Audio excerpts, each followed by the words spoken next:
Okay, here's some examples of comparing linear to exponential.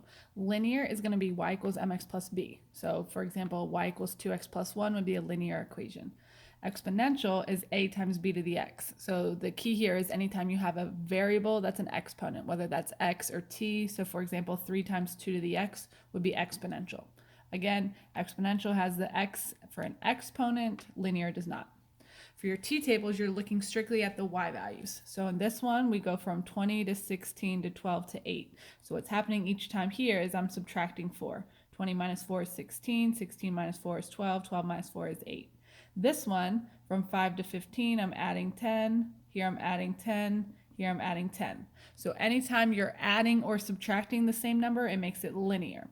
Exponential is when you multiply. So from 1 to 3 to 9 to 27, I'm multiplying by 3 each time. 3 times 3 is 9, 9 times 3 is 27, or you're multiplying by a fraction. So for example, to go from 32 to 16, you're multiplying by a half. Half of 16 is 8, and half of 8 is 4. So technically you are also dividing here by 2, but we never write it in terms of division. So linear is adding or subtracting.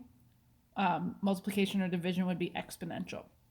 For the word problems, one example of linear would be to bowl, it costs $3 for shoes and $1.50 per game. So that would look like y equals 150x plus 3. So you're looking for words like each or per, and it's going to be adding $1.50 each time you bowl an additional game.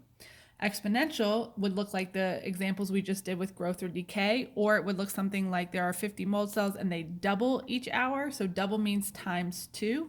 So this would be our starting value of 50, and then times 2 to the x power would be your equation.